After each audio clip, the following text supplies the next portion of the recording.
The SAS is the Special Forces regiment upon which all others are based. Few are tough enough to pass selection. But what does it take to survive once you make it into the Special Air Service?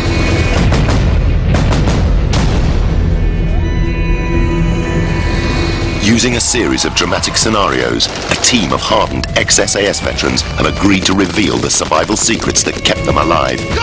The commander of our four-man patrol is former SAS Sergeant Eddie Stone. With him is demolitions expert John McAleese, the first man on the balcony in the Iranian embassy siege. Additional firepower and expertise is provided by Johnny and Pete. We've had to protect their identities.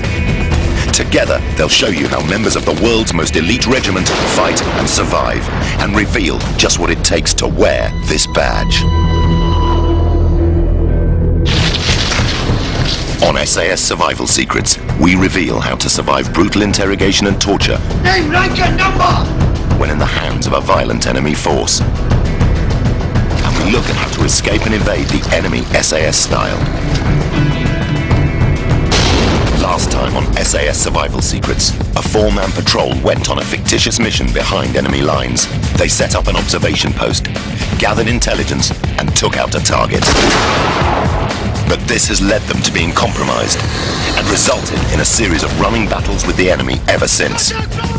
Then things went from bad to worse, as one of the patrol was killed and another critically injured. In order to stand a better chance of making it back to their extraction point, Eddie, as patrol commander, took the difficult decision of leaving injured patrolman Mac behind. An elite hunter force is tracking the SAS team and has already located and captured Mac. But will they catch the other two?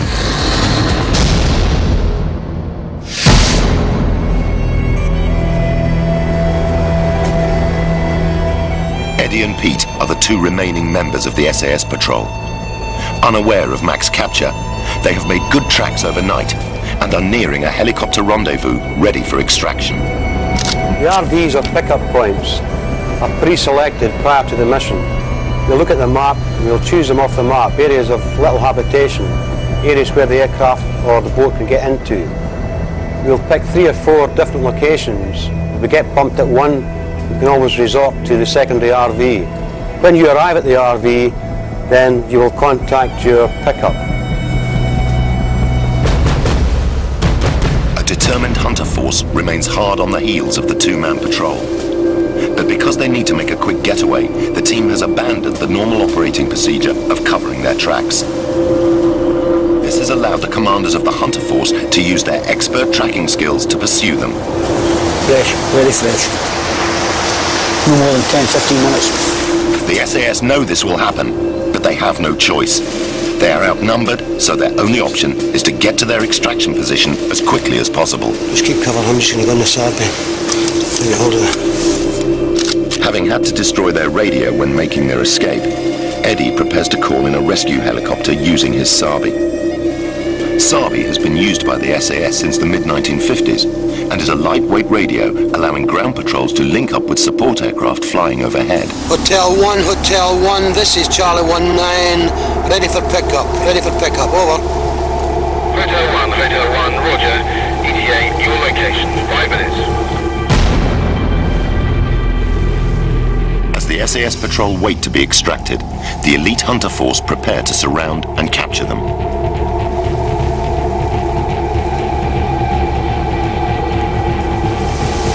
Five minutes, mate. The hunter force are highly aware of the combat skills of the patrol and know that the only way to capture them is by surprise and overwhelming numbers. Their commander plans to synchronize the movement of his men into position quickly and quietly, knowing that one wrong movement or slight noise could alert the SAS.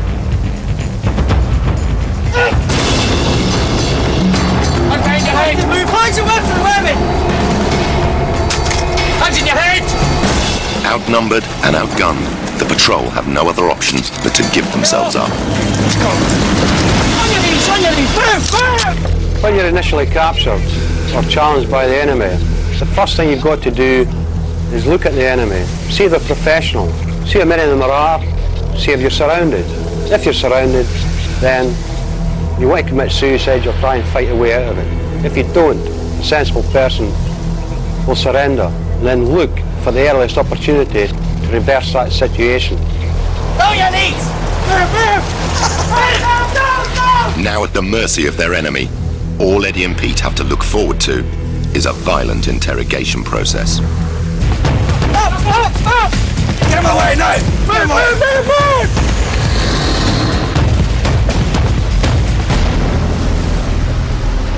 For frontline troops, taking prisoners requires precious manpower and resources. But to the intelligence specialist, the prisoner is a crucial asset.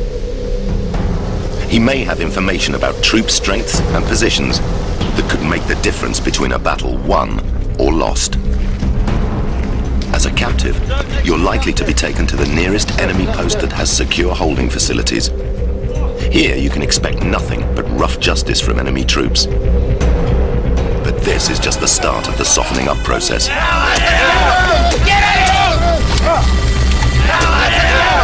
Get out of here! These men are needed for questioning. Get them down there into the holding pen right now. Charlie, go to get them down.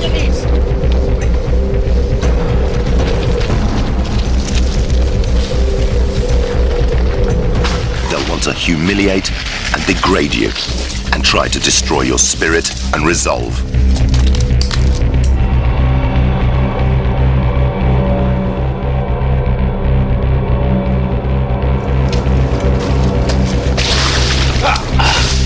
With only a brief respite, it's time for your interrogation ordeal to begin. The first stages you're likely to encounter are known as TQ. TQ, or tactical questioning, is the initial brutal interrogation phase. A local commander will attempt to extract information from you. At the same time, he's making a decision on whether or not you're a candidate for further questioning by interrogation experts at a more secure facility. Try and be the grey man, not too aggressive and not too submissive. Under the Geneva Convention, I only have to give this guy 4 details: number, rank, name, date of birth. But what you've got to do is keep your mind alert, say the big 4, appear submissive, not too submissive, and not too aggressive, grey man. Let him think he's on top of you, but he's not, because mentally you're still very, very alert. Name, rank, look up Edward. Edward, look up Edward. Name, rank and number Edward. Name, rank and number! Stone 24998 609. What's your unit, Edward?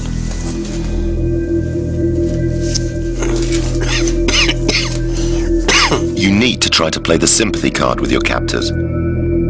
Always exaggerate your injuries. You're trying to look fatigued, in pain, and weak. Would you like some water, Edward? Always take any chance to eat or drink when it's right in front of you. You're not being submissive, you're just trying to survive. Put it back on the table. Is that nice, Edward? Do you want another drink, Edward? Edward, all you have to say is yes. Even saying a simple yes could have far-reaching consequences. If you answer yes to a question, it can get edited in on a tape recorder and it can be, do you like Saddam Hussein? And they'll fill the yes in. Do you like Tony Blair? They'll fill the no in. So at all times you only answer your big 4: number, rank, name, date of birth. Cigarette, Edward? Simply answer yes. It's yours.